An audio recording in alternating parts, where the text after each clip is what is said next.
Title. Yes sir, ये समस्या सब लगभग सबकी ही है। कुछ स्पेलिंग एरर है, मेरा कई कॉलेज कॉलेज के नेम नाम। गड़बड़ है सर। हाँ, किसी नेम गड़बड़ है सर।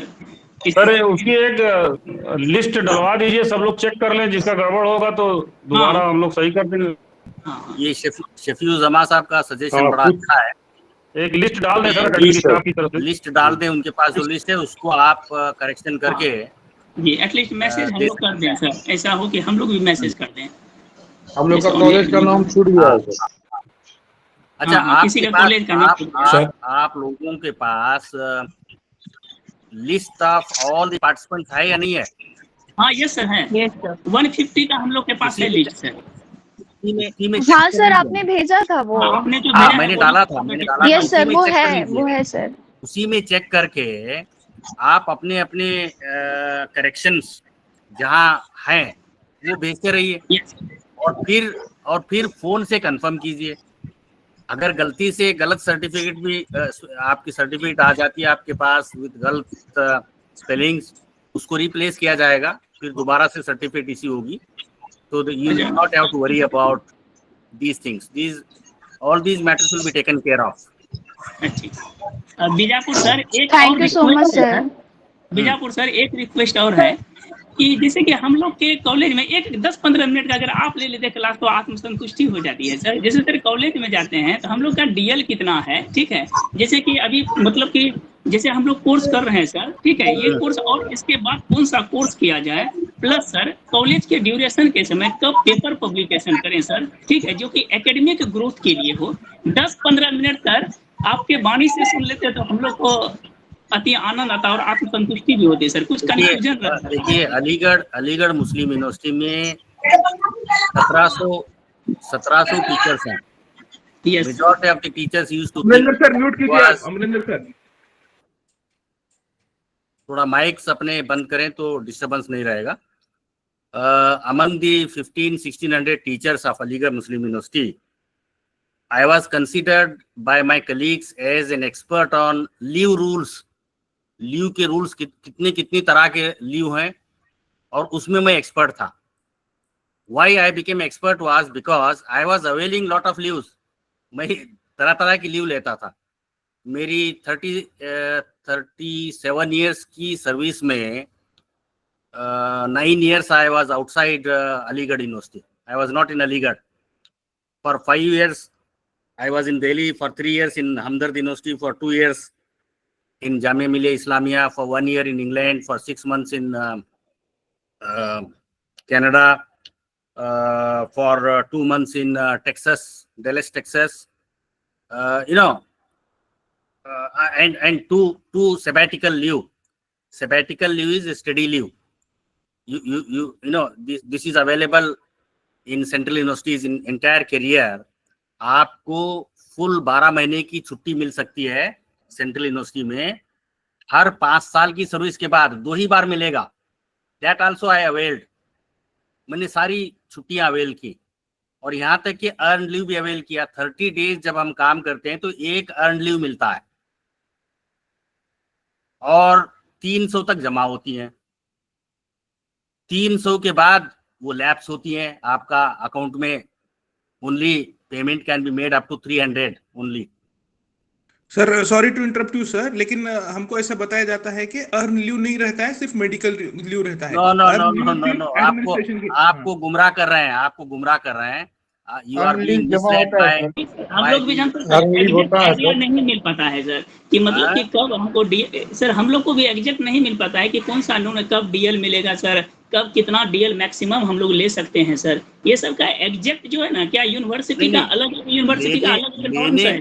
लेने के लिए जब आप छुट्टी लेते हैं तो सैंक्शन होना पड़ेगा ना। Sanctioning authority, that is principal और द डीन और vice chancellor of the university concerned are authority to sanction leave. एक बार मैं नेदरलैंड्स गया था, 15 दिन का प्रोग्राम था। तो मैंने ड्यूटी लीव के लिए एप्लीकेशन भेजा और चला गया और वापिस आ गया। अलीगढ़ यूनिवर्सिटी का एडमिनिस्ट्रेशन बड़ा खराब है, 3-4 महीने तक वो नहीं आई एप्लीकेशन, क्या कहते हैं, अप्रूवल नहीं आया। तो एक मेरी ही किताब रिलीज हो रही थी, the vice chancellor of the university was in 1991 he was called by dean faculty of social sciences कि भाई आप चीफ गेस्ट बने। तो मुझे मौका मिला, तो मैंने वो पहले आईआईटी खड़गपुर के डिप्टी डायरेक्टर थे, हमारे यहाँ वाइस चांसलर थे अलीगढ़ मुस्लिम यूनिवर्सिटी में। मैंने यूनिवर्सिटी के एडमिनिस्ट्रेशन को क्रिटिसाइज किया और मेरा अपना एग्जाम्पल दिया कि साहब मैंने छुट्टी के लिए 15 दिन की छुट्टी के लिए अप्लाई किया था, मुझे द हेग जाना था, नेदरलैंड्स जाना था। वो मैं जाके वापिस आ गया और वापिस आके भी 3 महीने हुए, आज तक यस भी नहीं आया, नो भी नहीं आया रजिस्ट्रार ऑफिस से। तो वही सांसद परेशान और कहने लगे कि अच्छा आपका छुट्टी आया नहीं और आप जाके आ गए, I will take action against you. आप कैसे गए बगैर परमिशन के? अच्छा, मुझको भी गुस्सा आ गया। पब्लिक मीटिंग में हो रहा है, सारी चीजें मीटिंग में हो रही हैं, पब्लिक फंक्शन में हो रहा है। मैंने कहा sir, if you want to take action in writing, don't talk here. आप यहाँ बोलिए मत, आप एक्शन ले लीजिए। जाके वाइस चांसलर ने रजिस्ट्रार ऑफिस में पता किया, भाई ये प्रोफेसर विजापुर इंग्लैंड और नेदरलैंड जाके आए हैं ड्यूरिंग दिस पीरियड, तो ये इनके खिलाफ शो कॉज नोटिस तैयार कीजिए।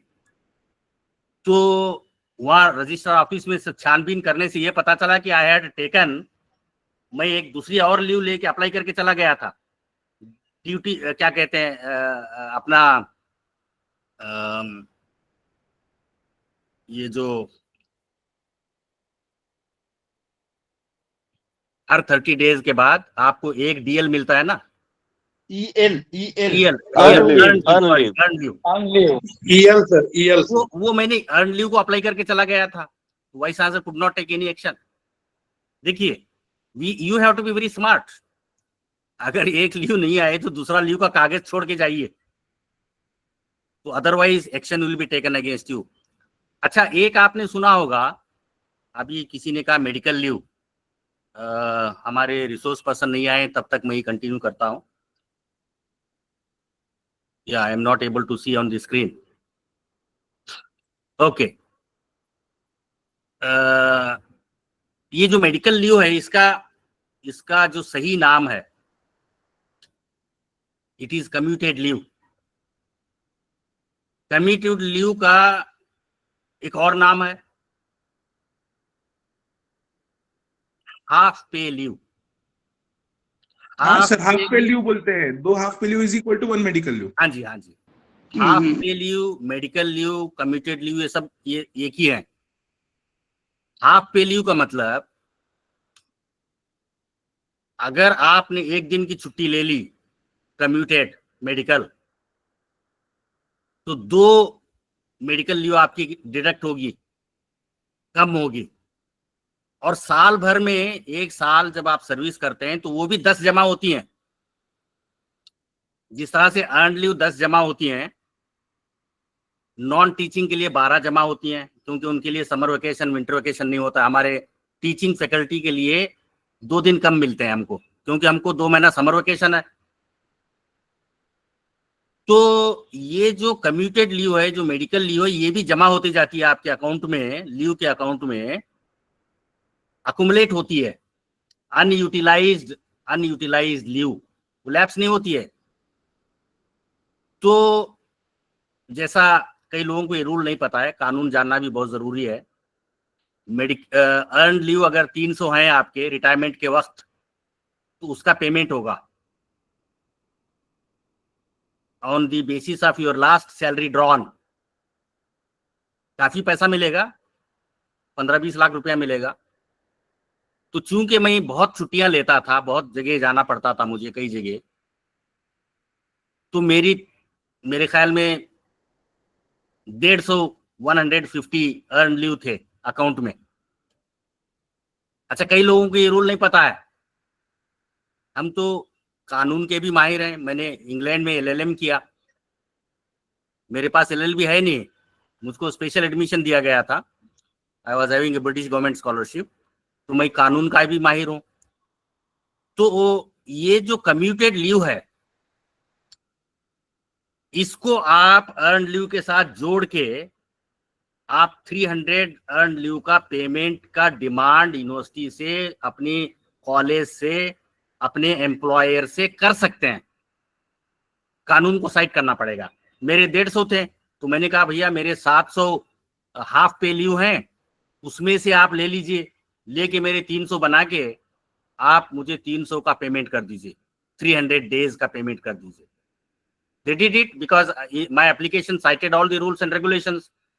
मैंने यूनिवर्सिटी में कई दोस्तों को बताया जो रिटायर्ड होने वाले थे, वो कहते हैं अरे भाई मुझे तो पता ही नहीं था ये rule.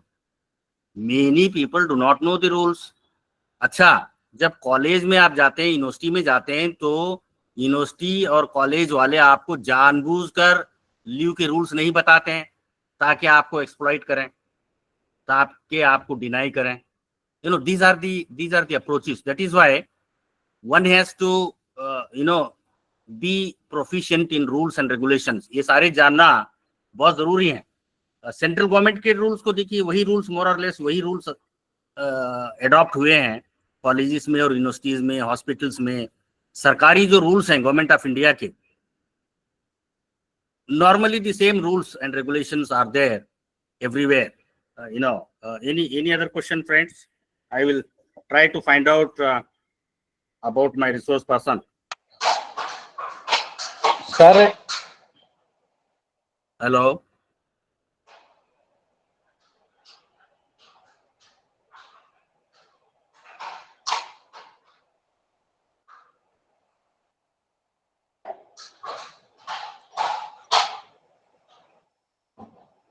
Hello, good evening sir. Sir हमें एक प्रश्न पूछना था। पूछिए। सर अगर हम मतलब टीचिंग करते समय कोई रेगुलर डिग्री, क्योंकि प्राइवेट तो मोस्टली अब बंद ही हो गए हैं, अगर कोई डिग्री करनी हो तो उसको हम कैसे कर सकते हैं? उसका कोई मतलब सॉल्यूशन होता है कि जैसे बहुत अच्छा सवाल है। जैसे LLB करनी है हमें एज ए नॉलेज के लिए, तो हम कैसे कर सकते हैं सर उसको? सर इसी से जुड़ा हुआ मेरा भी सवाल है। और हमारे सेकंड रिसोर्स पर्सन अभी तक ज्वाइन नहीं किए हैं। हाँ, अभी तक ज्वाइन नहीं किए। देखिएगा क्या मामला है। तो मैंने मैसेज मजहर साहब को दे दिया कि हमारे रिसोर्स पर्सन अभी तक ज्वाइन नहीं किए हैं। सर जी, पहले let me answer the question posed by Meenakshi Saini ji. उसी से जुड़ा हुआ सवाल मेरा भी ले लीजिए सर। हाँ, पूछिए। ओरिएंटेशन जो कराता है अपने लिए, वहाँ पे लीव के बारे में एक सेशन पूरा होकर आता है। लीव कैसे दी जाती है, क्या लीव अवेलेबल है, किस तरीके के रूल रेगुलेशन है। और जो मीनाक्षी मैडम पूछ रही हैं, मेरा ख्याल है कि वो भी जो लेना होगा आपको पढ़ना है आगे, तो लीव से रिलेटेड है। लीव से रिलेटेड है। हाँ, लीव से रिलेटेड है सर। इसी से रिलेटेड एक क्वेश्चन मेरा भी था। आप अगर कोई रेगुलर कोर्स करना चाहते हैं while you are in service, जब आप नौकरी कर रहे हैं, तो जी मजहर साहब, ना वो तो मैं तो अच्छा मैं तो फिल इन दी ब्लैंक्स कर रहा हूँ भाई, वो नहीं है तो मैं हाँ नहीं क्लास ये तो ये अलग अलग से, ये लिंक्स अलग अलग है ना। पहला वाला लिंक अलग था, दूसरा लिंक अलग। हाँ जी आप उनको कहिए ज्वाइन कर लें जी। हाँ साहब, रिहान साहब has joined. There was some confusion क्योंकि इनके लेट ज्वाइन होने की वजह से हमने आपको एंगेज कर रखा था। इन्होंने समझा कि क्लास चल रही है। What I do, Mr. Rehan Saab, is that when the resource person is late or if there is some time available, I also speak my mind to these participants. We don't waste time. हम हर minute का फायदा लेते रहते हैं। तो without wasting much time, friends, जो आपके सवाल थे मैं उसको टेकअप बाद में करूंगा। और अभी डॉक्टर मोहम्मद रिहान साहब has come, as I had explained in the beginning at 11:45, the importance of the topic on which he is going to speak on solar energy or green energy. ये आजकल one of the sustainable development goals में आता है, because the oil resources are going to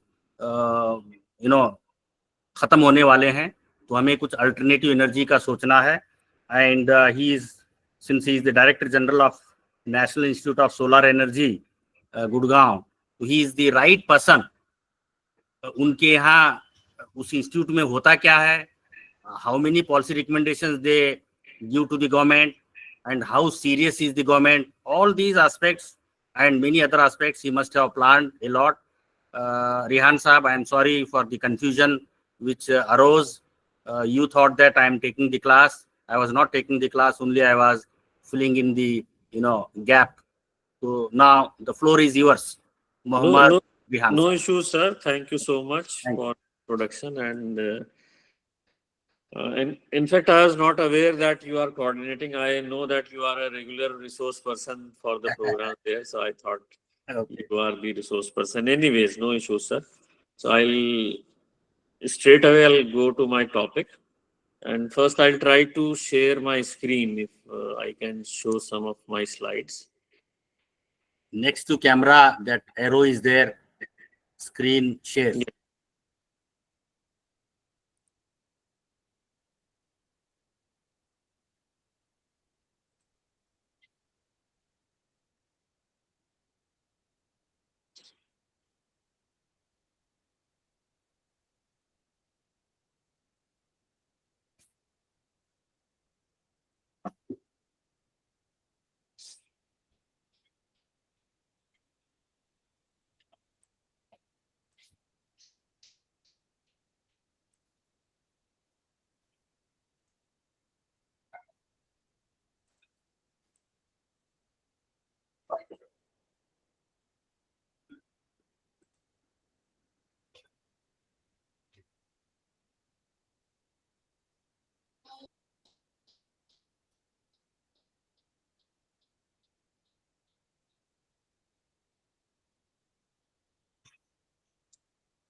Yeah. Can you see my slide? Yes, sir. Yes, sir. Okay. Yes, sir. Yes, sir. Visible, sir. Visible. Okay. So, very good morning to all the participants. And my topic. Good morning, sir. So my topic is solar energy transformation. And I understand the audience must be from different academic backgrounds. And the first question may be, and although our coordinators have tried to address this, the importance of this topic, but I feel the most important responsibility which I feel for me is that I justify that what is the importance or what is the role of this topic in this program and why I should be interacting with you. So what I'll do, first I'll sort of show you only some slides. Some may be of this year, some may be from last year or 2 years or 3 years, in last 3-4 years. And these are different news items or reports of recent developments. So what I want you is just have a look, try to see what I am trying to convey. And once I finish showing these initial slides, then I'll talk about it. This is saying the occurrence of hotter and hotter days. So every year we are facing this issue of the temperature of Earth's surface is breaking the previous records. This is news of 2-3 years back from Agra, neighboring town of Aligarh. This is another report. So those who have difficulty in understanding Hindi, so this report is saying that because of climate change, the earth is getting hotter and hotter, the temperature of earth's surface. And it is saying that around 7.4 lakh Indians die every year because of severe heat. And on the right side, it is saying that 1 out of 10 deaths in around the world, the responsible temperature is responsible. Then this is another coverage of how the forest fires in India have intensified from year 2000 to 2019. 10 times the occurrence has increased. And the subheading is covering some reasons also. Hot temperatures, low humidity, increased dry spells have made it more conducive for forest fires to spread. Then this is about floods. Floods are shifting and becoming fatal. We should be worried. And the photo is from Bangalore. Now this is something on a different topic. Monsoon के बदलते रुझान से हो रही चिंता. So the changing nature of monsoon is creating issues because, for example, India, we are agri-dominant society. So it is affecting directly the crops also, it is affecting the irrigation also. So net impact is changing outcome from the agri crops. Then this is a different topic altogether. Lightning and heavy rains kill 36 in northern India in one day. This is again related to lightning. 34% rise in lightning strikes in 2021 over previous years. Subheading says increase in incidents due to climate change.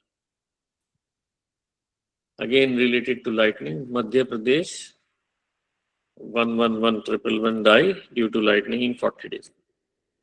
Now this is coverage is for Europe, national emergency meltdown. So the red numbers are actually these temperatures. These temperatures may be normal for us, but in many of the regions of Europe, these temperatures were unexpected few years back. That is why it is an unprecedented development. Again, this is also covering Europe, the temperatures. Numbers are showing temperatures recorded, maximum temperatures recorded, different parts. Then this is how different countries, because of this increasing heat, they are facing different type of challenges. So this news item is related to one of the important countries, that is Kuwait. This is related to some flooding event in Germany. So if I'll again go through these slides. First, I have talked about increased temperature, then forest fires, then flooding, then monsoon, then lightning, and again global phenomena of increased temperature and how it is affecting the different countries. So if you see on the face of it, the events which I have covered seem diverse, that temperature rise, lightning strikes, forest fires and all. But if you go if you analyze deeply, you will realize that they have a common thread. And they are, we say normally we explain these events as because of climate change. But why that climate change is happening? What is the underlying cause behind that? So that underlying cause is, the major part of it is because of global warming. So we have to focus on global warming. And I'll show you one slide for that. So what I am saying is, there is a larger set of phenomena under climate change, global warming is the most important part of it. So why global warming is happening? So if you see on my left hand side, this phenomenon all of us have studied at different levels in schools or college or as a general knowledge part.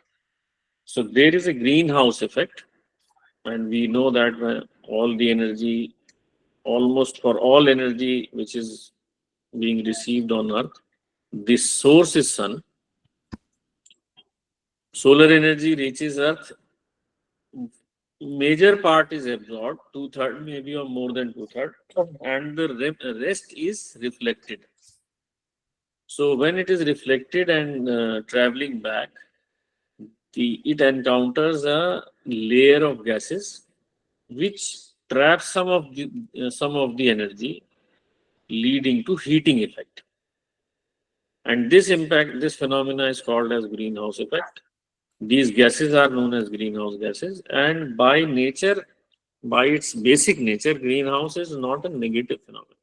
In fact, it is an integral part of maintaining suitable conditions on Earth for life to occur. If there were no greenhouse effect, then the temperature variation before sunset and after sunset will be so huge that it won't be possible for any life to occur on the Earth. So that is natural greenhouse phenomenon. But if the concentration of these gases, which we are calling as greenhouse gases, is increased because of some reason, then the amount of heat being trapped will increase, and naturally the warming effect will increase. So what is happening over the years after industrialization particularly? We have been increasing the concentration of greenhouse gases. For example, CO2 is a major component of that, carbon dioxide, and that is leading to enhanced greenhouse effect. That is why we are calling it human enhanced greenhouse effect. So that has led to increase in the temperature of Earth's surface, and that phenomena is actually global warming, and this phenomena is what is being reflected in all the effects which we have seen in the last 10-12 slides, where I have shown you the lightning strikes, flooding, the increase in temperature and all. So these all are directly connected with this phenomena of global warming, and global warming is connected with these gases. So that is the underlying cause. We can understand this by using this simple example. Sometimes when you park your car without shade and you return, then you find that the temperature is increased inside the car surface. What is happening? Solar energy is able to pass through the closed windows, but it is unable to come out through these closed windows. So here the closed windows are working as the blanket of greenhouse gases. So similarly, the greenhouse effect occurs. So you are actually increasing the impact of greenhouse effect because of increased release of these gases in the environment. That is the underlying cause. And this is increasing with this has been increasing with each passing year. In the last 50-60 years, the phenomena has further increased exponentially, and it is being said or reported, and studies have said that the excess energy which we have released in the atmosphere because of this global warming effect, this energy, this heat is equivalent to if you release lakhs of nuclear bombs of Hiroshima bombing size in the environment. And CO2 has reached its highest levels in the history of Earth. Now, this is an interesting way of looking at this issue, and I'll share it also. So I have mentioned that we have been releasing more and more greenhouse gases in the atmosphere. Now, we know that trees are the natural sinks of greenhouse gases. So this slide shows you what we have been doing to this natural sink of greenhouse gases.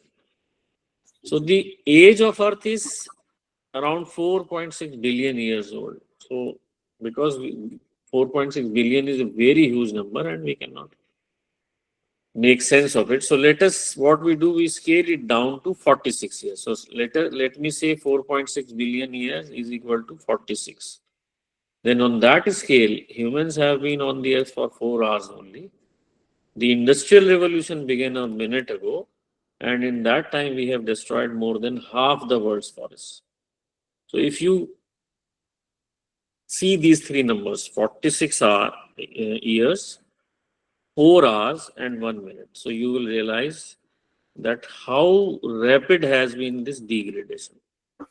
So if you combine these two things, that you are pumping more and more CO2 in the environment because of industrial activities, and combined with the destruction to the natural sinks of CO2, then what is the result? The result is what I have shown you here, that CO2 has reached its highest level in the history of Earth, and that highest level is actually showing you all these impacts which you are observing, and it is an existential crisis now.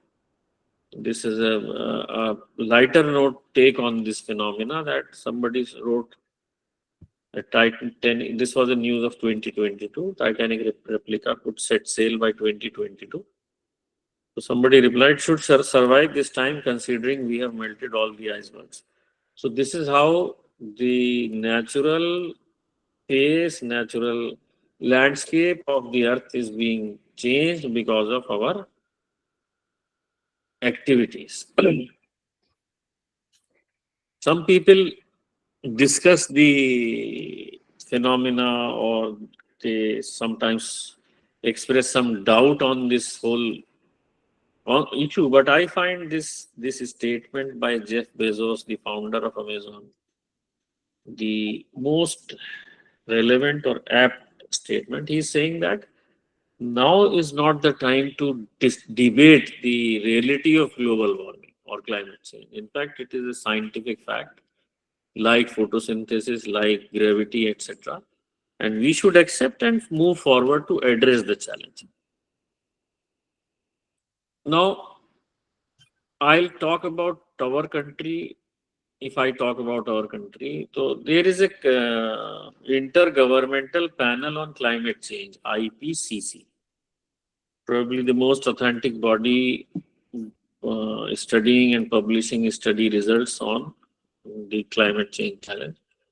So because we are a large, geographically diverse and spread out country, we have all type of regions which are vulnerable to climate change. Seaside cities, the dependence on agriculture, the challenge to agriculture production. So for us, it is a global problem, but for us also it is an important, and that is why you see in our country there have been various initiatives starting from National Climate Change Initiative. There were probably eight verticals under that, and then there are other issues and other initiatives which I share specific to energy sector. So, so this is this I have talked about the challenge, and I have tried to convey the background, the basis of this challenge, and the enormity of the challenge. How it is a great severe threat, but naturally we need to work towards solutions also. So, what is the way forward? Of course, new technologies, new inventions, they have their crucial role, important role, but every time it is not that you need, for everything you need new technologies, but there are solutions which exist. The requirement is for building understanding and utilizing those solutions in a better way. So, I hope some of you have heard about this, that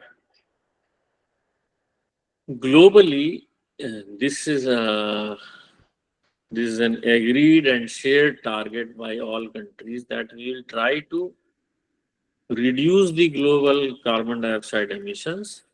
And in fact, there is a number also given that the temperature rise which is happening for the average temperature of Earth's surface, this rise should be limited to 1.5 degrees by 2100. And if not, this is an optimistic target. If not, if we are not able to restrict it to 1.5, then the pessimistic target is 2 degrees. And we should not allow it to go beyond 2 degrees. And for that to happen, we need to cut the CO2 emissions by almost 50% by 2030 and to almost zero by 2050. When I am saying zero, that means net zero. I'm not saying that there will be no carbon dioxide emission, but what I'm saying is we will try to minimize those unavoidable emissions should not be allowed to go to the atmosphere. They should be captured before going. So that is the global goal. This is a slide showing you the global greenhouse gas emissions by sector. You can see energy is the having the major chunk. And if you see within the energy sector, there are different components, but you can see one of the most important components is electricity and heating. So that takes me to the core of my talk. Actually, what I have seen is we know about climate change, we know about global warming, but sometimes we miss the connection of this phenomena with the electricity which we are using. So in this part of my talk, I'll try to correct this, that how electricity usage, how when I'm using a fan in my house, when I'm using an AC in my house, when I'm using a computer, how it has a direct connection with all the phenomena which I have shown you in the beginning. So if I talk about electricity, we all are, even if we are not electrical engineers, then we are the user of electricity, and I don't think anybody is there who at present in the present society who is not an active user of electricity.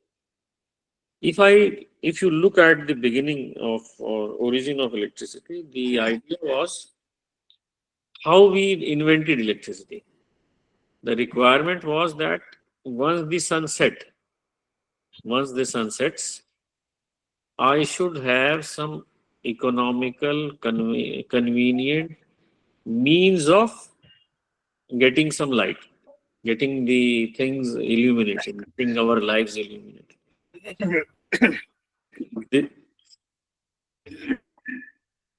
This is how electricity started or it was invented. But you see, continuously, slowly, it has grown into stature. And if you see today's world, it is said that today's society is actually confined by the wires of electricity. You cannot think of working society if electricity is not available. Leave alone days, even if it is not available for a few hours, you see that everything is disrupted. So that is why people have started saying that electricity is like air now, because we feel only the absence of it. If it is available, it is running the world for us. But once it is not available, then we realize that how crucial, how important it is for this modern society. And especially in the digital age, we say that this is a digital society, but digital devices are actually dependent on electricity. That is why I say that it is an electrical society, because electricity is what makes it work. Anyway, so this is the importance of electricity in today's world. And how we are getting this electricity, I'm sure most of you have this idea that we used to have some power generation stations at distant locations, and then transmitting lines from those locations bringing electricity to our nearby substations, and from our substations the electricity is being brought to our houses and offices. This we know, this has been a accepted and successful mode of getting electricity. But and I'm missing that slide somewhere. Okay, but there is a direct connection of this electricity generation with the global warming and climate change. What is that connection? In most of these power plants around the world, the method used has been burning coal burned in these power plants, and then the electricity generated and then distributed. But when I burn coal for generating electricity, it leads to carbon dioxide emissions. And if I give you a number, if I burn coal to generate 1 unit of electricity, 1 unit means 1 kilowatt hour, and most of you must have seen or paid your electricity bill, so it is in terms of units. You say this month the number of units was 200, this month 150, this month 250. So that is, I'm talking of that unit, 1 unit. If I generate 1 unit of electricity by burning coal here, it leads to almost 850 gram of carbon dioxide emissions here. Then, and if I am using electricity here and I take into account the losses occurring in this whole process, so it is roughly at this point, it is, you can say 1 kg of CO2. If you are using 1 unit of electricity, which has been generated by burning coal using here, then its equivalent CO2 emission is 1 kg. 1 unit of electricity, 1 kg of CO2 emissions. So if this month you consume, for example, 250 units in your house, and it is a coal dominated power system, then your CO2 footprint, your contribution to carbon dioxide emissions from your house for electricity is 250 kilogram of CO2. So that is the direct connection. So if I have shown you the importance of electricity and how its usage is growing day by day, and here I have shown you, I have explained its environmental impact in terms of CO2 emissions. So if you see these two slides, and then you will realize this has a direct connection with this challenge, how the carbon dioxide emission is increasing, and this carbon dioxide emission is leading to all these challenges occurring. So this is actually my key goal, key objective of this talk, is to make you aware of that when you are using electricity here, then this electricity usage has a direct connection with the phenomena of global warming and climate change, which you are reading in newspapers or hearing about it in the debates, or maybe some of you are teaching your students in your classrooms also. So it has a direct connection with electricity generation and usage. So without addressing this electricity sector, we cannot think of addressing the challenge of global warming and climate change. So that is why when out of the 17 sustainable development goals which have been defined by UN, one of the goals is directly related. It is focused on energy only. Goal 7 of SDGs, and it talks about ensuring renewable and green energy supply to all. And with this in mind, we as a country have set targets of decarbonizing our electricity infrastructure, that is ensuring carbon-free electricity. And in this regard, our national story is a story of great accomplishments, great achievements. So we started with a target of maybe in the early years of this previous decade, 12, 13 or somewhere around that we will have 20,000 megawatt, which we call as 20 gigawatt of solar power in the country by 2022.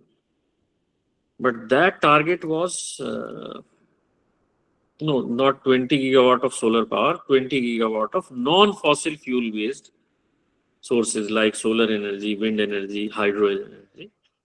So initially we set a target of having 20 gigawatt of such plants by 2022.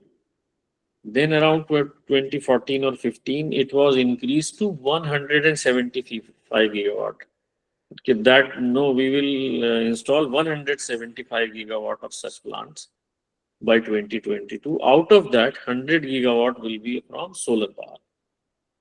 Then, driving impressive growth in the sector, the targets were achieved and then further enhanced to 500 gigawatt of such plants by 2030, out of which around 280 to 290 will be from solar energy. And you will be very happy to know that we have achieved this target 5 years in advance. Recently, few days back, we have already achieved this target. Now, at present, our total infrastructure of electricity generation has more than 50% of share of sources which are not carbon contributing sources like solar energy, wind energy, hydro energy, and biomass energy. So this is our national drive in this sector.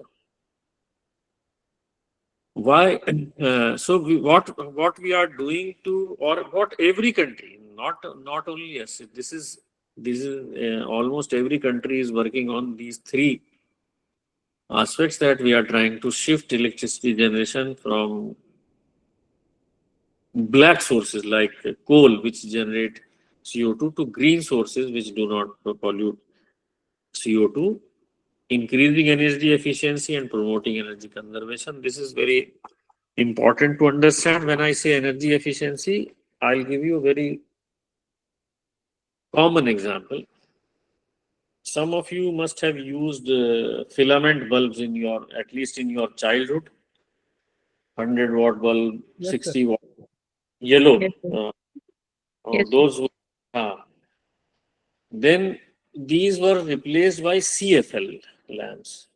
So a 100 watt bulb was replaced by a 22 watt or 30 watt or so CFL. Then nowadays we are using LED bulbs. So 100 watt of old type of bulb is replaced actually by a 9 watt of LED. So this is an example of energy efficiency where you have saved 91 watt without changing the application, without compromising on the usage. Similarly, you know about ACs, non-star. Earlier there were non-star ACs, then now we have star ACs, single star, 2 star, 3 star, 5 star, something like that. Then you know about inverter ACs. So these are all examples of increasing efficiency. Similarly, if some of you are aware of this aspect, refrigerators, they have seen a huge leap from initially huge power consuming devices to modern devices which have minimal consumption. Promoting energy conservation, when I am saying, it means I avoid wastage of electricity even if I can pay for it. And third is you have heard about or maybe some of you are driving electric vehicles. So where we are shifting the transport sector from fossil fuels to electricity. This is happening everywhere. In our country also, there are major initiatives in this target. So this is again, just a pass-through slide. I'm not going into the details. What I have mentioned about renewable and green energy sources, these are some of the examples of those: solar energy, bioenergy, wind energy, hydropower, geothermal.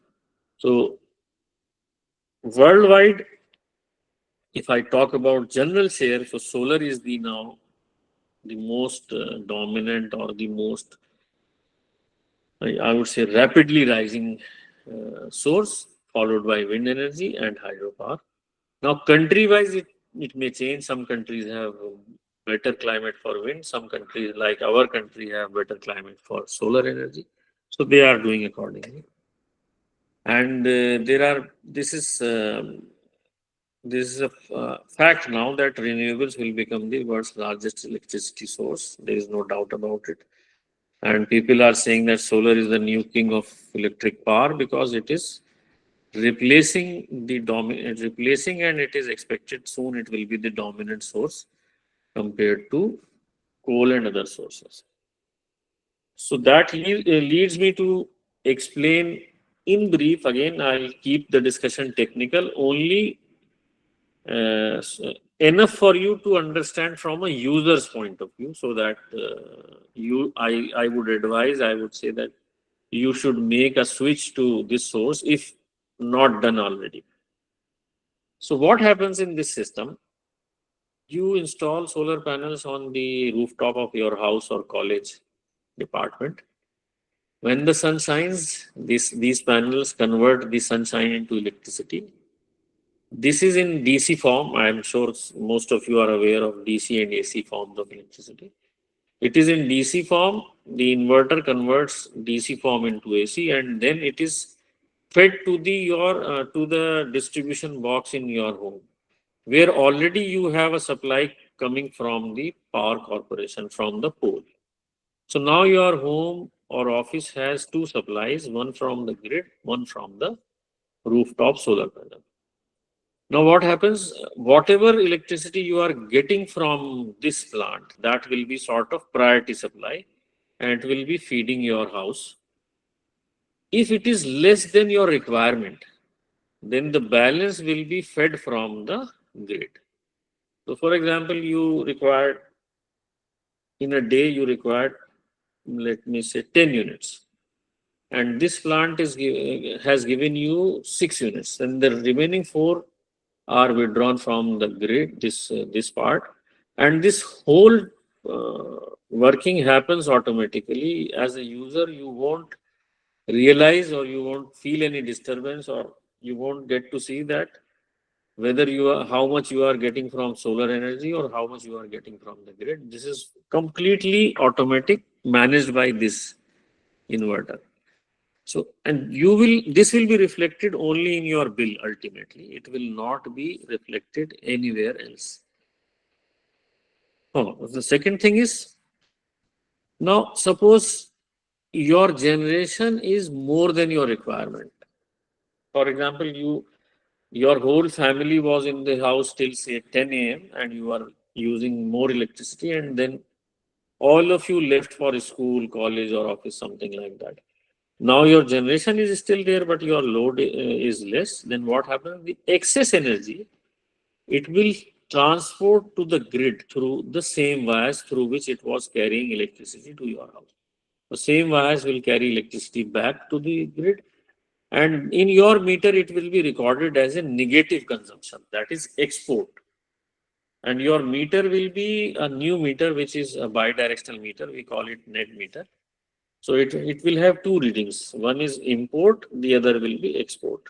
So at the end of the month, your bill will be based on import minus export. So if in a month, say, you have imported 100 units and exported 20 units, so your bill will be 100 minus 20, that is 80 units. So that is how this system is making you self-sufficient for your localized electricity needs during the daytime. Extra energy it is exporting to the grid, giving you additional financial benefit.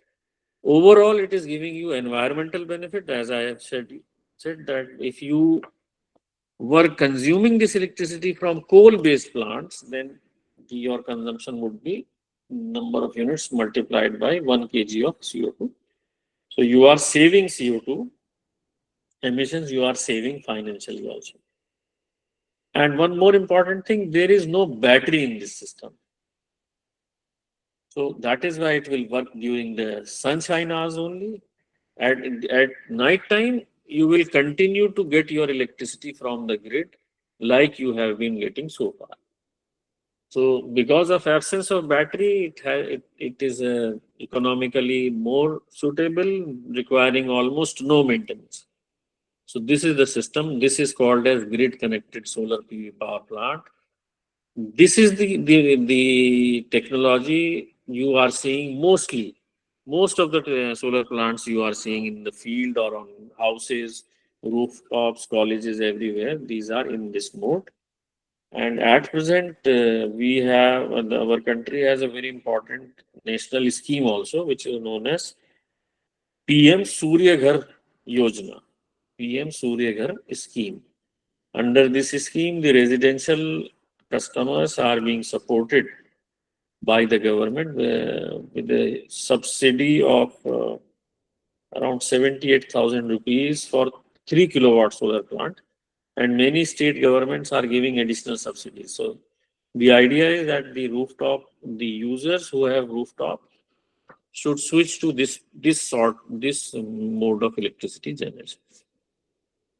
Then so as I mentioned, these are called grid connected solar PV rooftop systems. And this I have already explained how when you are generating less than your requirement, balance is supplied by the grid. When you are generating more than your requirement, the excess is exported to the grid. Then there are off-grid solars also, where if you do not have grid supply, then you can have solar system plus battery system. For example, in rural areas, etc., you must have seen solar panels combined with battery systems, providing electricity to house or shops or other applications. This I have already talked about.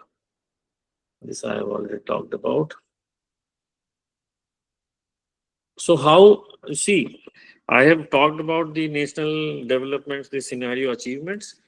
I like to mention here the example of AMU also, the colleges, universities, schools. I say that this system is the most suitable system for them because it matches with their working cycle. Sunshine is available during daytime. These institutes also mostly work during daytime, except for hostels, etc. Which, if some institutes have hostels, then they require nighttime major consumption. Otherwise, their major consumption is during daytime. So in AMU, we have done the setup of 6.5 megawatt of solar power. It is probably still the largest setup of green energy in any academic institute in India. And we have been generating around 27,000 units per day, leading to 20,000 kg CO2 emissions per day. And annually, we are generating around 75 to 80 lakhs units of electricity by these plants. We have been working successfully for now more than 8 years now. This is an example of a centralized plant we installed at a barren land in AMU, near AMU main campus. It has 10,300 panels. It's a very good example of how the institutes can switch for major transformation to green energy. This is an example of our hostel building where we have installed these plants on the rooftops also. So then there are some innovative applications also. If you do not have rooftop, if you do not have ground area, like this example, you can have safe car parking where the panels can provide parking shade as well as they can provide electricity. This we have done in AMU also at 2 places. This is our engineering college parking having 220 kilowatt of solar plant. Then there is another in management complex having 50 kilowatt of solar power plant. So this is all happening, and I know there will be many questions from your side, so that is why now I am concluding. So I believe that because we have all the participants are from some institutes, academic institutes, colleges, etc. I believe the colleges, we have a very important role to play in addressing this global warming and climate change challenge, because it needs raising awareness.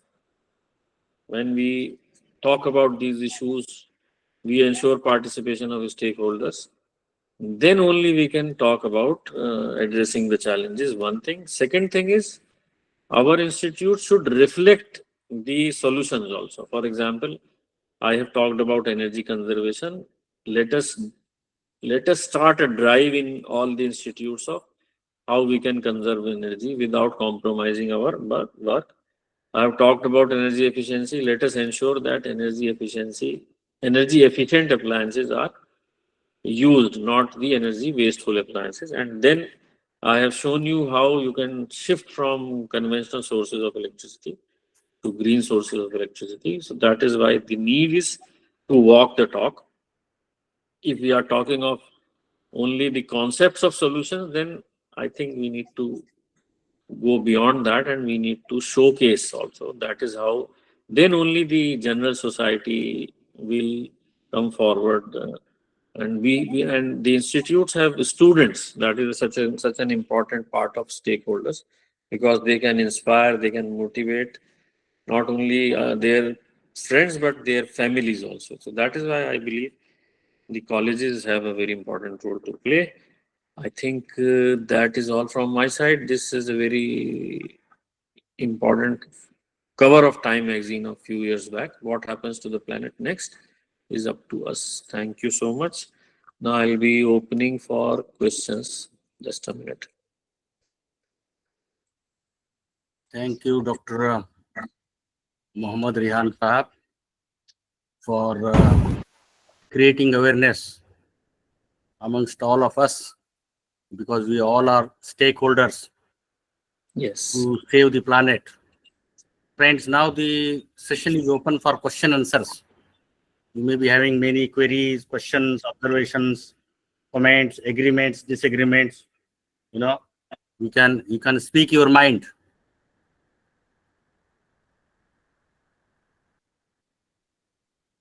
Amir Suhail Saab, please, you can ask your question. Rehan साहब, एक request है, आप अपना PPT हम लोगों को भेज दीजिए ताकि it will be shared with all the participants. I'll share that. Yeah, thank you.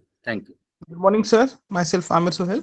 Sir मैं आपसे ये पूछना चाह रहा था सर कि इसके अंदर जो दो तीन टाइप के जो आए हैं ना सर पैनल्स, जो डबल साइड से भी चार्ज होता है या फिर सिंगल साइड से रहता है, वो मोनो और डाई कुछ रहता है ना, तो उस बारे में भी थोड़ा बता दीजिए सर थोड़ा सा। So this is a recent development. Conventionally we used to have a panel which can generate from front side only. So we call that panel as monofacial. Now recently the panels now which are being mostly manufactured are bifacial panels, in which what happens, for example, this is if you can see this one. So this side is the front side, for example, and you are when sunshine falls on it, it generates electricity. Then the back side is also made as an active side, and the sunshine which is being reflected from the ground, that also additionally generate electricity. In this way, its efficiency from the same area, it is increased by almost 20 to 30%. And because of technological advancements and manufacturing, the cost difference is getting minimized day by day, and almost the cost of monofacial and bifacial is almost at par now. So that is why you will see more and more, and in future only bifacial. मान्यता खत्म हो जाएगी धीरे धीरे, कुछ subject का लिख के दे दे ना चला दे college. Sir again one more question is there sir, ये जो सब्सिडी है ये सिर्फ मोनोफेशियल पे या बाइफेशियल पे भी है? नहीं, इसमें कोई कैटेगराइजेशन नहीं है। There is no categorisation related to that, that is on capacity only. Good morning Rehan sir, मेरा भी क्वेश्चन है सर। आपका लेक्चर बहुत अच्छा था, लेकिन मैं लिटरेचर की हूँ तो इतना कैलकुलेशंस नहीं मतलब कर पाऊंगी। तो जैसे हमारे घर में 4 पंखे हैं, 2 एसी चल रहे हैं, और वो भी है जैसे कि वो मोटर भी चलेगा और सब कुछ, तो इसके लिए कितना सोलर पैनल लगेगा कि काम चल सकता है? देखिए, this the technology which I have explained, if you recall, I have shown you that if you install this system, it will be in addition to your grid supply. So whatever you install, for example, you have installed 3 kilowatt. So whatever that is able to generate, that will be subtracted from your grid requirement. So there is not something, there is no division of appliances. So there is no question of that you require minimum this much. Then only you can go for solar. Whatever you install, for example, you have installed 3 kilowatt, you will get accordingly benefits. If you go for 5 kilowatts, you get accordingly the benefits. And one more thing which I would like to highlight here, that this system is perfectly a modular system. Means if you want to install 1 kilowatt plant, so for example, right now you will need 2 panels. You want to install 3 kilowatt plant, then the number of panels will increase. You want to make it 5, then the number of panels will increase. If you go for a 1 megawatt plant, then the number of panels will further increase. So basic units remain the same. So why I am mentioning this? For example, somebody wants to start with a 3 kilowatt plant. They can install it 3 kilowatt. Then later on they want to augment with another 2 kilowatt. They can do. Sir और एक बात कि जो अगर subsidy के लिए apply करना है तो सबसे लोकल बॉडी कौन सी है जिसके पास हम जा सकते हैं? I would advise you that the best way is there is a rooftop solar portal of Ministry of New and Renewable Energy. Rooftop solar portal of Ministry of New and Renewable Energy, MNRE. MNRE. So that is a single point resource where you will get everything. Thank you, sir नमस्कार। जी sir नमस्ते sir, मेरा एक question था, जितने भी panel हम लगा रहे हैं, इतने सारे पैनल लगाते हैं, तो जैसे इसकी लाइफ है 25 साल है या और ज्यादा है या कम, जितना भी हो, क्या उसके बाद ये पैनल क्या पॉल्यूशन नहीं करेंगे? क्या ये रिसाइकल हो सकते हैं या रीयूज हो सकते हैं या नहीं? तो ये एक इम्पॉर्टेंट क्वेश्चन है कि जब ये पैनल्स, पहली बात है जैसे इन्होंने खुद भी मेंशन किया, this technology is a very robust technology because there is no moving part in it. So 25 years is not the life actually. 25 years is the minimum warranty which any commercially available panel has. But it can be working after 25 years also. But anyway, after 25, 30, 35 years, 40 years, someday it has to be discarded. And that discard, when you want to discard it, it should be a proper way because it has valuable material as well as it has some material which may be dangerous to the environment. So that is why it's their recycling and reuse is important. So on this, I would say most of the countries are at the initial stage. Some facilities have been developed. In India also, I know of some working plants which are successfully able to recycle the panels. And I am expecting a comprehensive policy within very soon, I would say. I would not say even 2 years, maybe earlier than that. So it is something which is under consideration at highest levels. There are challenges in this sector. The challenge is because of its long life. Usually, most of the products have life of 3-4 years, 5 years. So you can easily trace that you manufactured this product. It's your responsibility to dispose of it. But here, as I mentioned, the life may be 25, 30, 35 years. So how to ensure that? That is one of the challenge. Then the second is technological challenge. There are 2-3 options on which work is going on, but it is something which is under consideration and active work at different levels, technology as well as policy, and you will see major developments in it. Sir, he asked about the pollution after 25 years. वही तो बताया भाई, वही तो बता रहा हूँ। नहीं, सस्टेनेबल है, 25-30 इयर्स चलेगा, लेकिन पोल्यूशन होगा या तो बोलने के बाद डिस्पोज रिसाइकलिंग, आप उनको बोलने देना, उनके क्वेश्चन में आप क्यों आ रहे हैं? उनकी कोई प्रॉब्लम है तो वो बोलेंगे। अवधेश कुमार, आप समझ गए या कुछ और कहना चाह रहे हैं? नहीं सर, यही बात थी। मतलब उसके बाद तो क्या हुआ ये मैंने जो बताया उसमें कोई गैप रह गया हो तो बताइए, मैं उसको कवर नहीं कर। Sir, thank you. जी, और पूछें। अस्सलाम वालेकुम सर। जी बताएं। वालेकुम सर, जो बिजली एक्चुअली हम लोगों के घर पर आ रही है और सोलर बिजली, इन दोनों के उसमें जो है कुछ फर्क होता है कि बराबरी होती है? नहीं, जब आप, जहां मैंने कहा कि ये आपके डिस्ट्रीब्यूशन पैनल से कनेक्ट करेंगे, वो कनेक्शन तभी हो सकता है जब वो दोनों एक जैसे हों। और जो इन्वर्टर है, वो इन्वर्टर का यही रोल है कि वो the output of solar panel is made just like the output of a grid.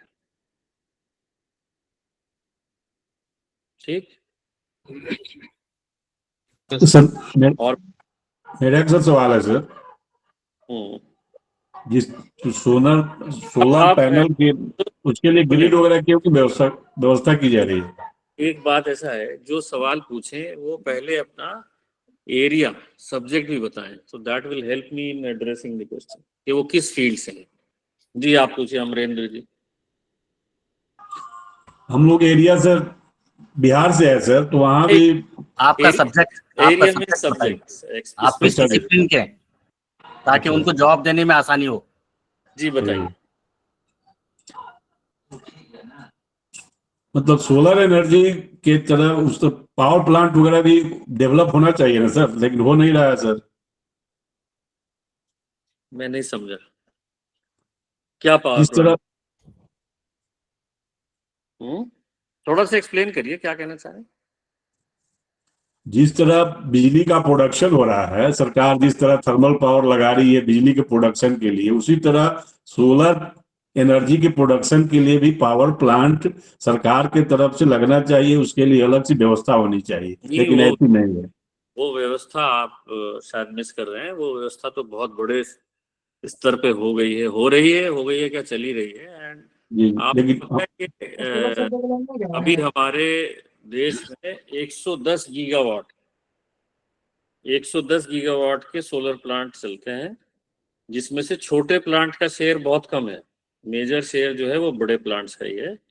और आप कैसे हम इसमें डेवलपमेंट हुआ है इससे समझो कि 2011 में हमारे पास था 10 मेगावाट सोलर, 2014 में 15 में हमारे पास था 2.5 गीगावाट, 2500 मेगावाट, और आज है 110 gigawatt.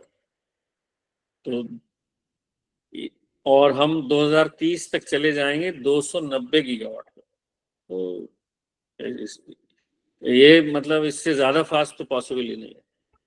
It is a very rapid transformation which is already happening. तो मगर अब ये कि it is high time for individuals to come forward also.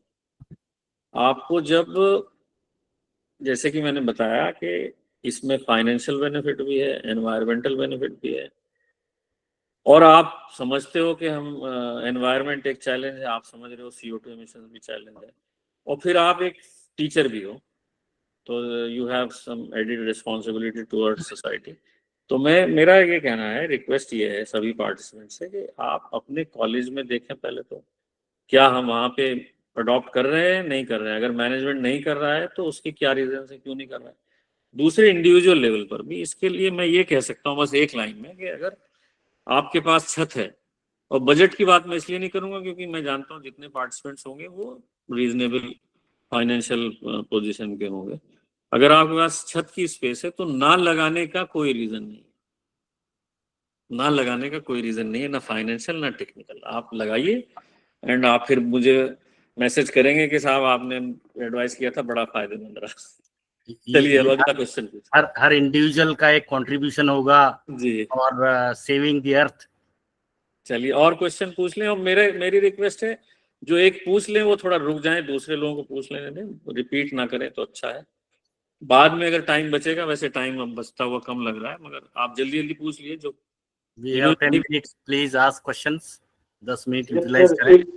Yes sir, एक नैरेटिव ये भी है कि ये जो सोलर एनर्जी का इन्वेंशन है और उसका एक्सपांशन हो रहा है वो इसलिए है कि फॉरेन डोमिनेंसी, मतलब ये गल्फ कंट्रीज की डोमिनेंसी को कम करना है, क्योंकि वही largest share of energy market का शेयर करते हैं। तो एक नेगेटिव ये भी है कि इनकी डोमिनेंसी कम करने के लिए एक अल्टरनेटिव लाया गया है।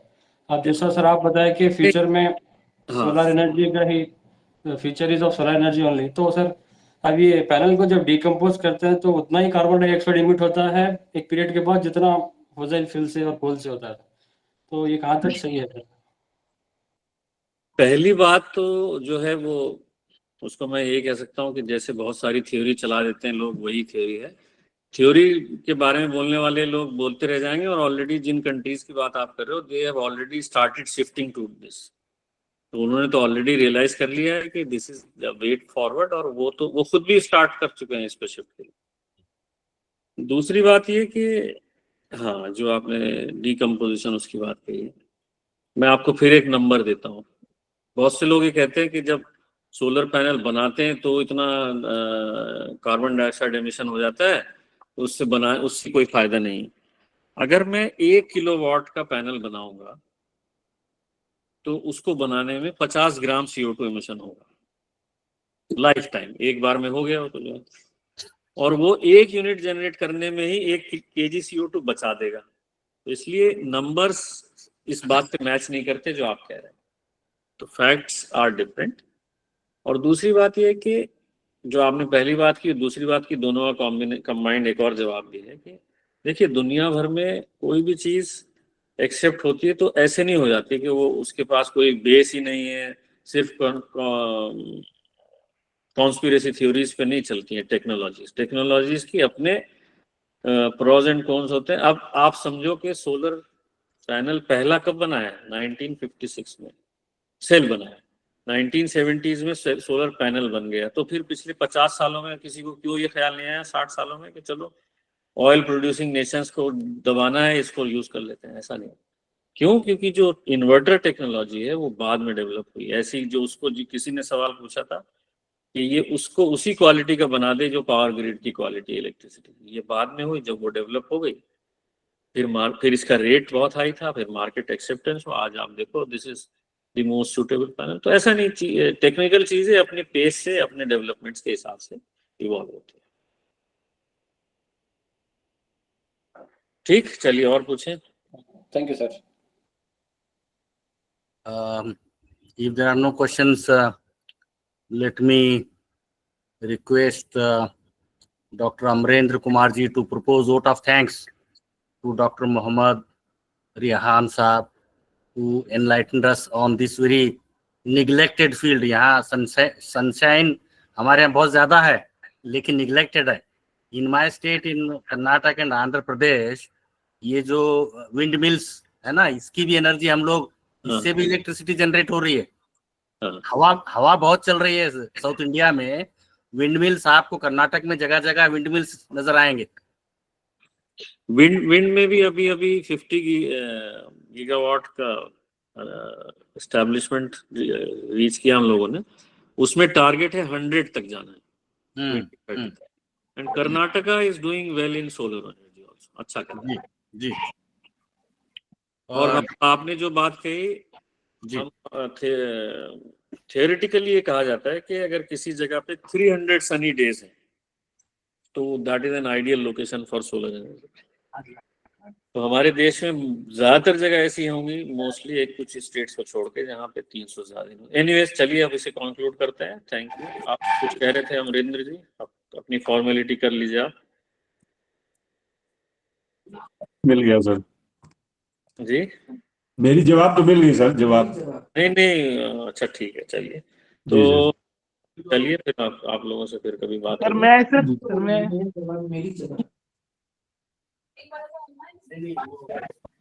क्या बोल रहे हैं? मैं कर सकता हूँ sir. I will conclude the vote of thanks on behalf of MMTTC Aligarh Muslim University and from all the participant from the faculty induction program. I heartily present my gratitude to Mohammad Rehan Sahab, the director, for giving such a wonderful lecture on sustainable development using the solar energy. Thank you very much, sir, for your time and giving answers to all the questions. Thank you, sir. चलिए ठीक है, best wishes to all of you. Thank you, sir. Thank you, sir. Thank you, sir. Thank you, sir. Thank you, sir. Thank you, sir. Thank you, sir. Thank you, sir. Thank you, sir. Thank you, sir. So much. Thank you, sir. Thank you, sir. Thank you, sir. Thank you, sir.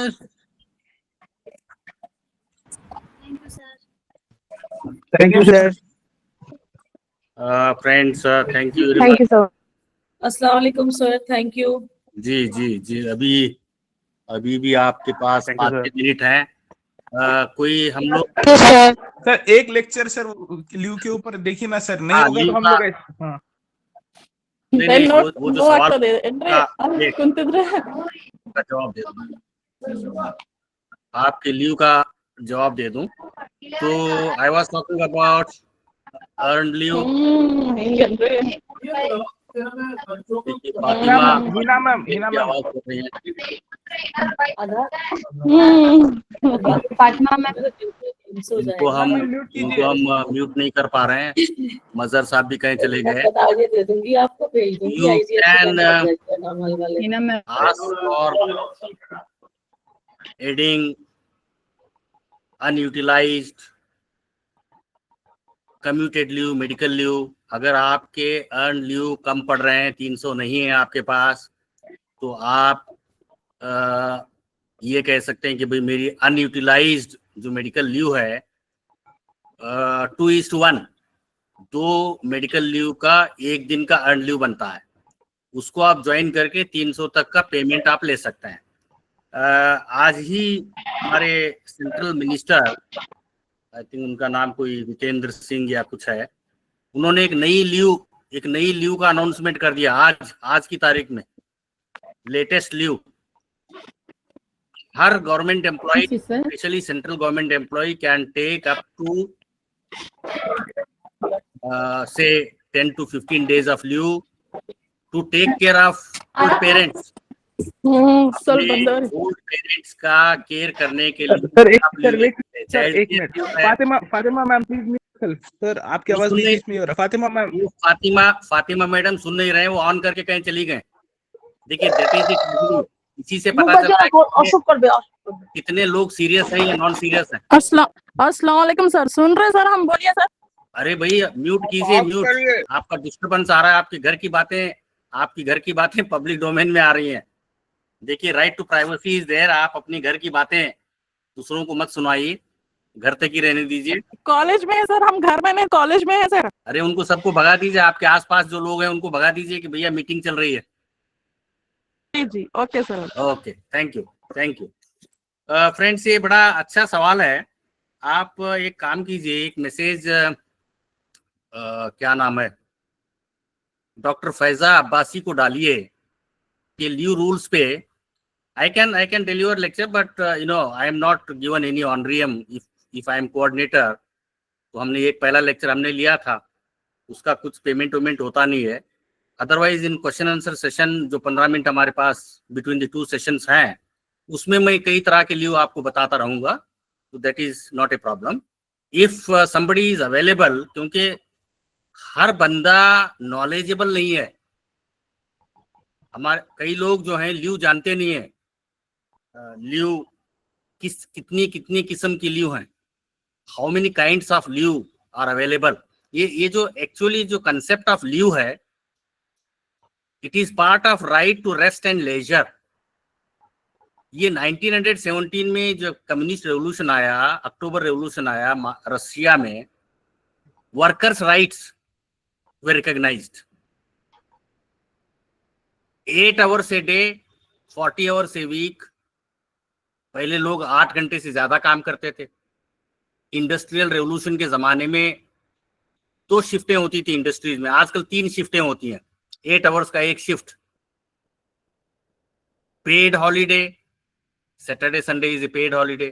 Paid maternity leave भी एक payment मिलता है, salary मिलती है। Child care leave, paid child care leave. Central government के institutions में female employ को अपने बच्चे की देखभाल करने के लिए up to the matriculation of the child, total leave आप एक बच्चे पर 1 साल की ले सकते हैं, 2 साल की ले सकते हैं पूरे करियर में। यानी आपके 2 ही बच्चे होंगे और आप चाइल्ड केयर लीव ले सकते हैं। जो पैटर्नल लीव है सर, स्टेट यूनिवर्सिटी में भी ऐसा ही है क्या? स्टेट यूनिवर्सिटी में कितना लीव ले सकते हैं? आपको अपने स्टेट गवर्नमेंट के रूल्स देखने पड़ेंगे। आप किस स्टेट से हैं? सर, मैं हूँ तो यूपी से, लेकिन जॉब बिहार में करती हूँ। ना आपको बिहार के गवर्नमेंट के रूल्स देखने पड़ेंगे। बिहार के किसी भी एक यूनिवर्सिटी के लीव रूल्स लेके देखिए, मोर और less they are the rules of that state government. अगर आप बिहार यूनिवर्सिटी पटना के रूल्स को देखेंगे, लीव रूल्स, आजकल एवरीथिंग हैज बीन डिजिटाइज हो गए। आप गूगल में डालिए पटना यूनिवर्सिटी के लीव रूल्स, वो पूरी कॉपी आ जाएगी, उसको पढ़िए।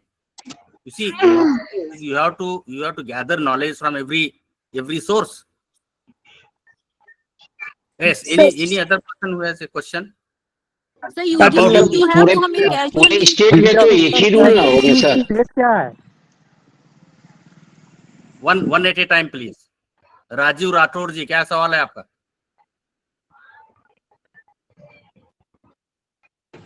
Harjinder Kaur ji has raised a question. Hand. Yes sir. Sir जो यूजीसी है वो हमें कैजुअल लीव्स 8 देती है क्या? 8? देखिए ऐसा है जहाँ पे 5 days a week है वहां पर 8 CL, जहाँ पे 6 days a week है, Aligarh Muslim University follow 6 days a week, वहां पर 10 हैं। Is it clear to you? Okay sir, okay. हाँ, राजीव गांधी ने 5 days a week का राजीव गांधी का आइडिया था। ये ग्लोबल प्रैक्टिस है, पूरे दुनिया में लोग सिर्फ 5 दिन काम करते हैं, 2 दिन छुट्टी होती है। जैसे हमने आपको बताया, जब अक्टूबर रेवोल्यूशन आया, workers of the world were united. Karl Marx की थियरी, मार्क्सिस्ट आइडिया है ये, right to rest and leisure और पेड हॉलीडेज का कंसेप्ट है। पैटर्निटी लीव, मैटरनिटी लीव, ये सब पेड होनी चाहिए। और राइट टू स्ट्राइक भी एक राइट है, workers right to bargain for good salary, ये सारे राइट्स सर। लेकिन यूजीसी के नियम में ऐसा कुछ लिखा नहीं हुआ है कि 5 days वीक होगा तो 8 दिन की छुट्टी मिलेगी कैजुअल लीव, और 6 days वीक होगा तो 10 दिन की मिलेगी। अरे भाई, ये जो 5 days वाला जो है ना, ये Rajiv Gandhi as a prime minister introduce. नहीं, मैं दूसरी बात मैं ये कह रहा हूँ कि सर यूजीसी का 2018 का जो रेगुलेशन है उसमें साफ साफ लिखा है कि 8 दिन का कैजुअल लीव मिलेगा। That is for central universities. And for central government one. And for the UP, Aligarh Muslim University comes under UP administration. तो इन्होंने 6 days का मनाया। जैसा आज फ्राइडे है, today is a Friday, Friday 12 बजे बंद हो जाती है यूनिवर्सिटी, इसीलिए आपका 3rd सेशन नहीं है यहाँ पर अलीगढ़ मुस्लिम यूनिवर्सिटी में। आपका 3rd सेशन आज नहीं है। क्यों नहीं है? Because it is A Friday, लोग प्रेयर के लिए चले जाते हैं, और it is a kind of half day leave समझ लीजिए इसको। तो आप ये कह सकते हैं कि 5.5 days अलीगढ़ मुस्लिम यूनिवर्सिटी काम करता है। तो इसीलिए यहाँ पर 10 कैजुअल लीव मिलते हैं। लेकिन सर, मैं जैसे छत्रपति साहू जी महाराज विश्वविद्यालय कानपुर से संबद्ध एक कॉलेज में कार्यरत हूँ, तो वहां भी वही यूजीसी का जो सेंट्रल गवर्नमेंट का रूल है 8 days कैजुअल लीव का, वही फॉलो हो रहा है। देखिए ऐसा है, अब Jamia Millia Islamia is a central university जी, लेकिन जो टीचर्स हैं उनको सैटरडे भी क्लास लगती है। तो जब सैटरडे क्लास लगती है तो उनके 6 दिन हो गए, है ना? तो अनऑफिशियली उनको HOD, head of department, working days में किसी भी एक दिन की छुट्टी दे देते हैं। You got my point? जी। हाँ, वो अनऑफिशियल है क्योंकि आप you are not suppose to work on Saturday, लेकिन सैटरडे भी क्लासेस हैं। कुछ teacher, not all teachers, some teachers have got classes on Saturday also. इसीलिए उनको किसी भी वीक डेज में एक दिन की छुट्टी मिल जाती। छुट्टी means no classes on that day, you can come leisurely, अगर आना चाहें आ जाइए, नहीं आना चाहें ना आइए डिपार्टमेंट को। सर इस मेरा तरह एक रिक्वेस्ट था सर, Yes, क्या please. क्या सर मेल और फीमेल का भी कोई डिफरेंस है छुट्टियों के लिए? भाई मैटरनिटी लीव सिर्फ लेडीज ले सकते हैं। वो तो सही है सर। सर हाँ। कैजुअल लीव सर नहीं, कैजुअल लीव में कोई डिफरेंस नहीं है, मेडिकल लीव में कोई डिफरेंस नहीं है, अर्न लीव में कोई डिफरेंस नहीं है, और लीव नॉट ड्यू, अगर कोई भी लीव नहीं है आपके पास, आप छुट्टी जाना चाहते हैं, बीमार हो गए या कोई कम्युनिकेबल डिसीज आ गया आपको, तब भी आप लीव ले सकते हैं। उसका नाम है लीव नॉट ड्यू। आपके अकाउंट में लीव है नहीं, लेकिन आपको दी जाएगी और फ्यूचर में वो डायरेक्ट होगी आपके अकाउंट से। सर बिहार में है वो स्पेशल लीव है फीमेल्स के लिए, हर एक मंथ 2 स्पेशल है। एक होती है स्पेशल कैजुअल लीव यूनिवर्सिटीज जी में, सर, दो दिन हर मंथ में। Special casual leave Aligarh Muslim university में अगर कोई सेमिनार अटेंड करना है, कॉन्फ्रेंस में जाना है, एक साल में 10 दिन का स्पेशल कैजुअल लीव, 10 दिन का कैजुअल लीव, 10 दिन का स्पेशल कैजुअल लीव, 30 डेज का ड्यूटी लीव। D2 लीव का एप्लीकेशन वाइस चांसलर अप्रूव करेगा। तो there are different kinds of leave. जिस इंस्टीट्यूशन में आप काम कर रहे हैं वो इंस्टीट्यूशन किस स्टेट गवर्नमेंट में आता है या सेंट्रल गवर्नमेंट में आता है, पहले वो देखेंगे आप। स्टेट गवर्नमेंट में आता है तो स्टेट गवर्नमेंट के रूल्स आपको अप्लीकेबल होंगे। सेंट्रल गवर्नमेंट का इंस्टीट्यूशन है तो सेंट्रल गवर्नमेंट के रूल्स अप्लीकेबल होंगे। एक स्वामीज बुक होती है, आपने सुना होगा, एक प्राइवेट ऑर्गेनाइजेशन है स्वामी, वो गवर्नमेंट ऑफ इंडिया के सारे रूल्स उसमें मेंशन होते हैं, leave rules of government of India. अभी मिनिस्टर साहब ने, जितेंद्र सिंह मिनिस्टर जो हैं सेंट्रल गवर्नमेंट के, उन्होंने अनाउंस कर दिया कि अपने बूढ़े माँ बाप की केयर करने के लिए 20 दिन की छुट्टी मिल सकती है साल भर में। ये नया आज ही अनाउंस हुआ है। 30 दिन 30 डेज। ये तो बहुत अच्छा है। 30 days is including your casual leave, including your casual leave, यानी 20 दिन plus 10 days, that is 30 days. तो these are the things you are supposed to know। देखिए जब हम जामिया हमदर्द चले गए तो I read first of all जब यूनिवर्सिटी में होते हैं तो यूनिवर्सिटी का एक्ट पढ़ना पड़ता है, which is passed by the parliament. State university का एक्ट स्टेट गवर्नमेंट पास करता है, असेंबली में पास होता है। तो Jamia Hamdard university is a deemed university.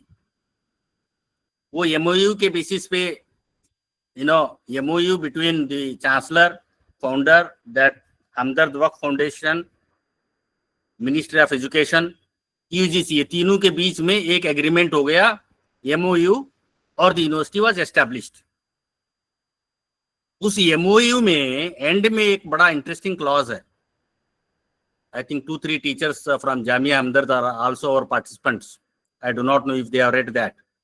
तो मैं जब पहली बार यूनिवर्सिटी ज्वाइन किया तो मैंने MOU पढ़ा। Last section of MOU is about how to dissolve the university. Very interesting.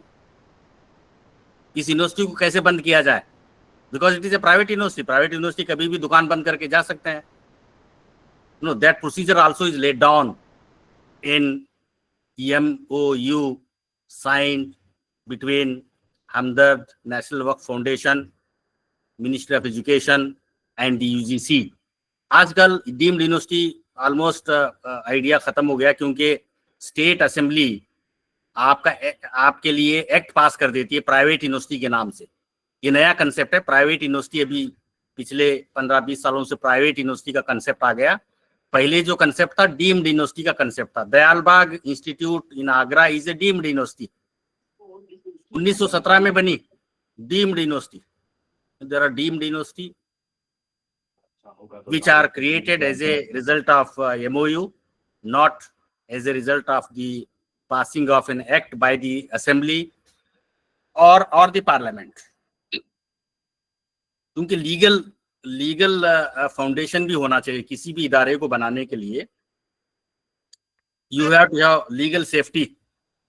अगर कोई इदारा like Jamia Hamdard is dissolved, employees का क्या होगा, एम्प्लॉइज को कितना कंपेंसेशन मिलेगा, यू नो, क्योंकि आप सडनली आप अपनी दुकान बंद कर रहे हैं, यूनिवर्सिटी बंद कर रहे हैं और आप घर जा रहे हैं, तो एम्प्लॉइज का क्या होगा?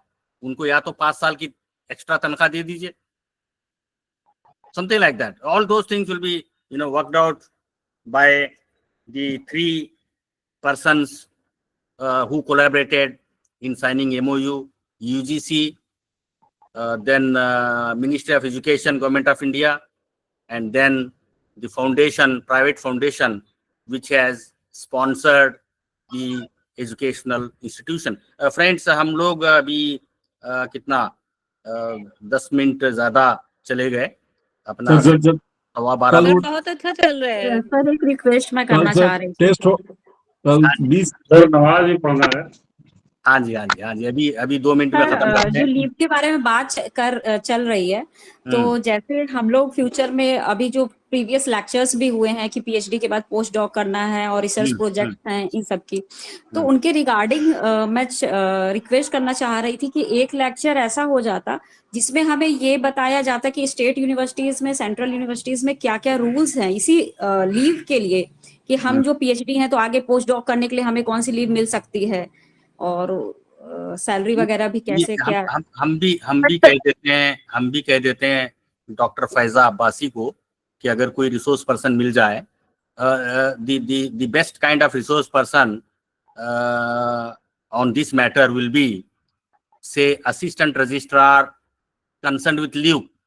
जो बंदा लीव की फाइल्स देखता है पूरी यूनिवर्सिटी, बिल्कुल सर, सारे रूल्स पता रहते हैं, वही सही। मैं तो सारे रूल्स जानता हूँ, that is a different matter. If it was a different course and if I was not your coordinator, I would have delivered a lecture on this theme. लेकिन हम रिक्वेस्ट करते हैं कि किसी assistant registrar who is in charge of leave matters, तो या registrar, for example registrar, वो भी कई लीव, क्योंकि फाइनल ऑर्डर उसी वक्त निकलेगा जब वाइस चांसलर या रजिस्ट्रार भी उस पे दस्तखत करेंगे। देखिए, एक कॉलेज वालों के लिए मैं एक लीव रूल्स बताता हूँ। कॉलेज के टीचर्स अगर कोई पोस्ट डॉक्टरल करना है 2 साल के लिए, यूजीसी की स्कीम है रिसर्च अवार्ड।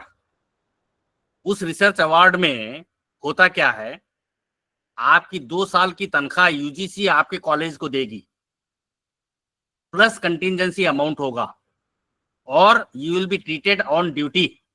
यानी आप लीव विदाउट पे, कॉलेज में टेक्निकली लीव विदाउट पे हैं, but your pay is reimbursed by UGC to the college. ये एक नया तरह का लीव है, कई लोगों को नहीं पता है। आप लोग अप्लाई कीजिए, यूजीसी की नोटिफिकेशन देखते रहिए। रिसर्च अवार्ड, इस स्कीम का नाम है रिसर्च अवार्ड। जो पीएचडी कर चुके हैं उनके लिए है ये पोस्ट डॉक्टरल रिसर्च। जो अनएम्प्लॉयड हैं, जो अनएम्प्लॉयड हैं, उनके लिए doctor Radhakrishnan post doctoral fellowship है, डॉक्टर क्या कहते हैं, प्रोफेसर कोठारी फेलोशिप है, पोस्ट डॉक्टरल फेलोशिप। लेकिन जो एम्प्लॉइज हैं वो भी अगर पोस्ट डॉक्टरल रिसर्च करना चाहते हैं तो उनके लिए तो बंद हो गई अभी। वो यूजीसी भी परेशानी में है। यूजीसी वाली भी सर बंद हो गई है, जो मैंने की थी उसके बाद से नोटिफिकेशन नहीं आया। राधा कृष्णन और स्कॉलरशिप फॉर SC/ST और जो दूसरी वुमेन वाली थी वो सब यूजीसी ने सर बंद कर दी है। पिछले 5 साल से बंद था, क्योंकि बहुत लंबे समय से कोई नोटिफिकेशन नहीं आया सर। ये जो डीमोनेटाइजेशन किया था ना मोदी जी ने, ये उसका नतीजा था। पैसे ही नहीं है सरकार के पास डीमोनेटाइजेशन की वजह से। तो अभी इस साल अनाउंस किया है। प्लीज रीड दी यूजीसी के वेबसाइट पे जाइए। अभी एक 15-20 दिन पहले शायद अनाउंस किया है इन्होंने, 15-20 दिन पहले। Please find out that. But that is for non employees, जो जिनके पास जॉब नहीं है, जो पीएचडी करके खाली बैठे हैं घर में, वो उनके लिए है Radhakrishnan fellowship, not for those who are having permanent employment. I am talking about research award which is a scheme for permanent teachers. जो एम्प्लॉइज हैं उनको 2 साल की अवार्ड मिलेगा। आपकी कॉलेज को तनख्वाह, आपकी कॉलेज स्टेट गवर्नमेंट की है, आपकी स्टेट गवर्नमेंट नहीं देगी तनख्वाह आपको, सेंट्रल गवर्नमेंट यूजीसी आपके कॉलेज को आपकी तनख्वाह रिएम्बर्स करेगी, प्लस 50,000 या 1,00,000 रुपया सालाना कंटिजेंसी मिलेगा आपको। सर डिलीट क्या कर सकते हैं? जैसे पोस्ट डॉक कंप्लीट हो गया मेरा, तो क्या डिलीट सर मैं कर सकती हूँ ड्यूरिंग माय जॉब? डिलीट उसके लिए क्या सर वो लीव अलग मिल अलग सकती है? जहां आपको जमा करना है, जिस यूनिवर्सिटी में जमा करना है, उस यूनिवर्सिटी के रूल्स देखिए। नॉर्मली पता है आपको delete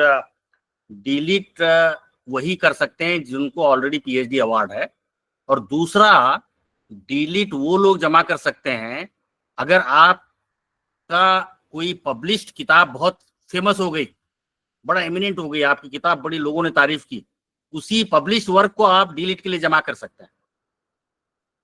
published work can be submitted. Study leave जो पीएचडी कर रहे हैं उसकी स्टडी लीव क्या बिना पे मिलेगी, विदाउट सैलरी होगी, वो उसके बारे में बता दीजिए। ना यूजीसी कहता है कि आपको 3 साल तक फुल सैलरी मिलेगी यूजीसी के रूल्स के हिसाब से।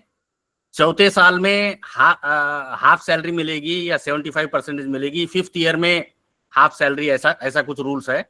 लेकिन पूरी सैलरी लेना है तो 3 साल में कंप्लीट कर डालिए पीएचडी, आपको तनख्वाह भी मिलेगी।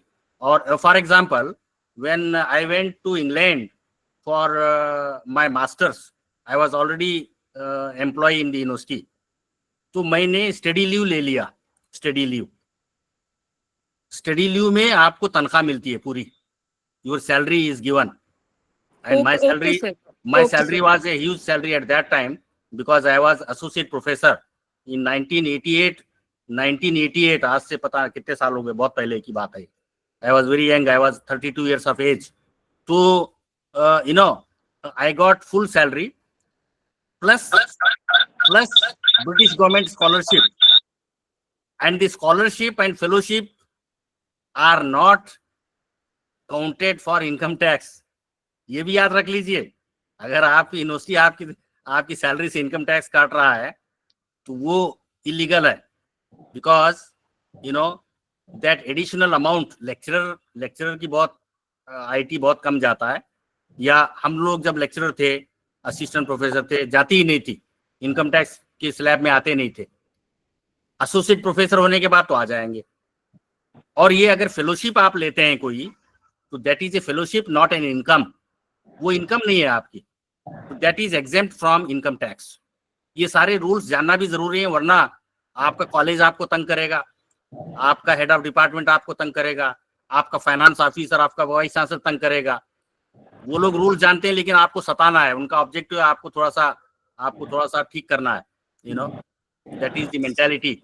सर एक और बात पूछनी थी कि मैं जैसे पीएचडी जॉब्स में आने से पहले कर रही हूँ, तो फिर भी मैं एलिजिबल हूँ इस छुट्टी के लिए? किसके लिए? पीएचडी करने के लिए छुट्टी लेनी है, लेकिन तो पीएचडी और या तो और एक पीएचडी कीजिए, या तो एक और क्या कहते हैं मास्टर्स कीजिए। नहीं सर, मैंने किया नहीं है, कर रही हूँ, लेकिन जॉब में आने से पहले शुरू की थी, तो क्या मैं ये छुट्टी ले सकती हूँ स्टडी लीव? नहीं, देखिए ऐसा है, अगर आप परमानेंट एम्प्लॉय हैं तो जब तक आप जॉब में कंफर्म नहीं है और 5 साल कंप्लीट नहीं किया आपने सर्विस में, तो आपको you are not eligible for study leave. Okay sir, okay. ये गवर्नमेंट ऑफ इंडिया का रूल है, ये यूजीसी मेरा एक क्वेश्चन है। 5 साल की सर्विस 3 साल सर, तो 3 साल हो गया, और जॉब परमानेंट होनी चाहिए, कंफर्म्ड। प्लीज एक मेरा क्वेश्चन, अगर टेम्परेरी है तो नहीं होगा। Okay sir, thank you. एक क्वेरी है सर। हाँ जी सर मेरी एक भी बात सर, पीएचडी की बात चल रही है यहाँ पे, तो बहुत से लोग ऐसे हैं जो जैसे जॉब में आ गए हैं जो लोग, तो यहाँ पे आजकल 2 पीएचडी चल रही है, एक पार्ट टाइम, एक रेगुलर पीएचडी। तो बताया जाता है ऐसा है कि जो लोग जॉब में हैं वो रेगुलर पीएचडी नहीं कर सकते हैं, जैसे कि आपने बोला 3 साल में आप पीएचडी सबमिट कर सकते हैं, तो जो रेगुलर पीएचडी की जो गाइडलाइन है उसमें 3 साल के लिए कर सकते, 3 साल में सबमिट करना होता है, लेकिन पार्ट टाइम में 4 साल का गाइडलाइंस है। तो सर क्या जॉब में जो लोग हैं वो क्या रेगुलर प्राइवेट जो पार्ट टाइम फुल